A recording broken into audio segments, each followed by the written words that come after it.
નમસ્કાર મિત્રો, ફરી પાછા આપણે આ યોગ સ્ટુડિયોની અંદર મળ્યા છીએ.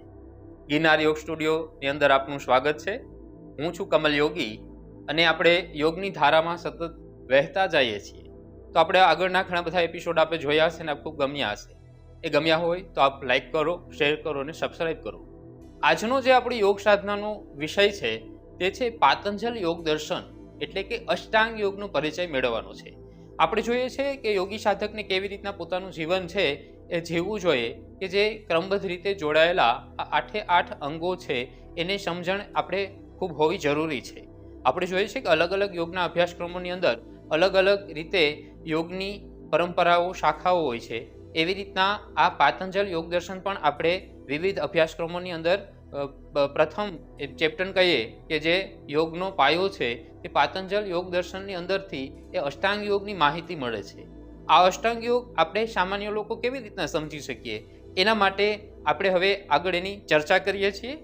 પાતંજલ યોગ દર્શન છે મહર્ષિ પાતંજલ ઋષિએ આજથી 2500 વર્ષ પહેલાં એ યોગ ગ્રંથનું એક વૈજ્ઞાનિક પદ્ધતિસરની ઢબેથી કે જેથી સામાન્ય લોકોને પણ સારી રીતે સમજાઈ શકે કે ક્રમિક રીતે યોગ માર્ગની અંદર કેવી રીતના આગળ વધી શકાય એનો એક પદ્ધતિસરનો ગ્રંથ છે એ યોગ દર્શનનું નિર્માણ કર્યું છે.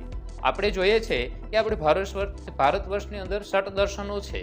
એ 6 દર્શનોની અંદરનું એકનું આ યોગ દર્શન છે જે પાતંજલિ ઋષિ દ્વારા એટલે કે મહર્ષિ પતંજલિ દ્વારા બનાવેલું છે.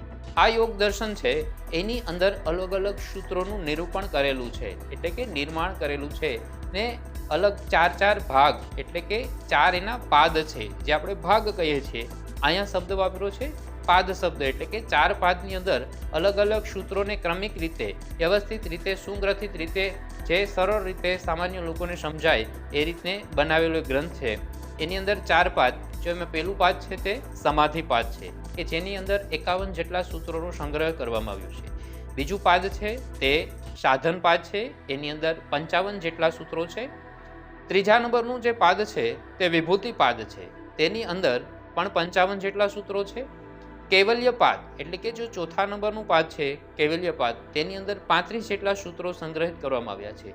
આમ ટોટલ 4 પાદની અંદર 196 જેટલા જે સૂત્રો છે કે જે અષ્ટાંગ યોગનો જે ક્રમિક માર્ગ છે એ સાધના એટલે કે યોગી સાધક, આપણે જોઈએ છે કે એક યોગી સાધકનો આપણે અહીંયા કાલ્પનિક પાત્ર એટલે કે યોગી સાધકને પોતાની યોગ માર્ગની સાધનામાં કેવી રીતના આગળ વધી શકાય તે આ યોગ દર્શનની અંદર સારી રીતે વર્ણવવામાં આવ્યું છે. તો અષ્ટાંગ યોગ છે તે આપણા જે 4 પાદ છે તેમાંનું સાધન પાદ છે, તેની અંદરનું 29મા સૂત્રની અંદર અષ્ટાંગ યોગનું નિરૂપણ કરેલું છે. આ અષ્ટાંગ યોગનું સૂત્ર શું છે તે આપણે હવે જોઈએ.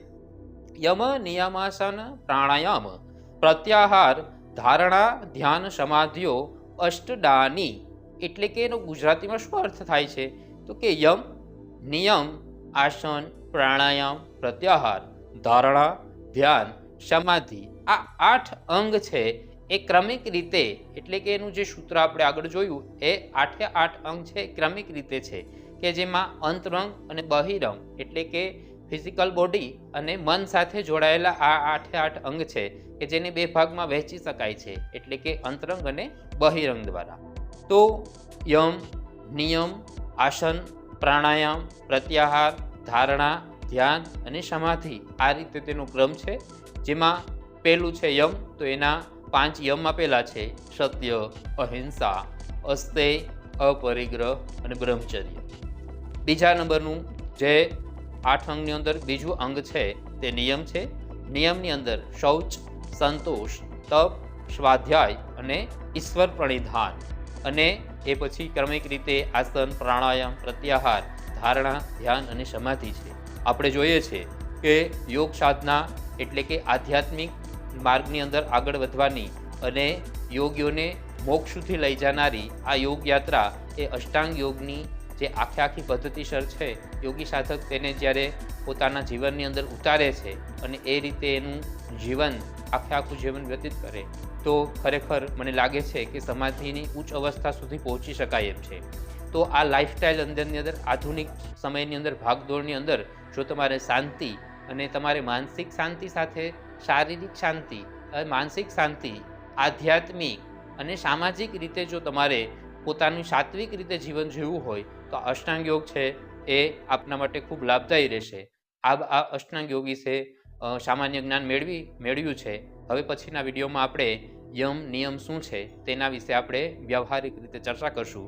આપને આ વિડીયો ખૂબ ગમ્યો હશે તો તમામ દર્શક મિત્રોને હું યોગી કમલ અને ગિરનાર યોગ સ્ટુડિયો વતી વિનંતી કરું છું કે આ વિડીયોને તમામ યોગી સાધકો સુધી લાઈક કરો, શેર કરો અને સબસ્ક્રાઈબ કરો. ત્યાં સુધી ફરી પાછા નવા વિડીયોમાં મળીએ. ત્યાં સુધી આપ બધાનો ખૂબ ખૂબ આભાર. જય ભગવાન.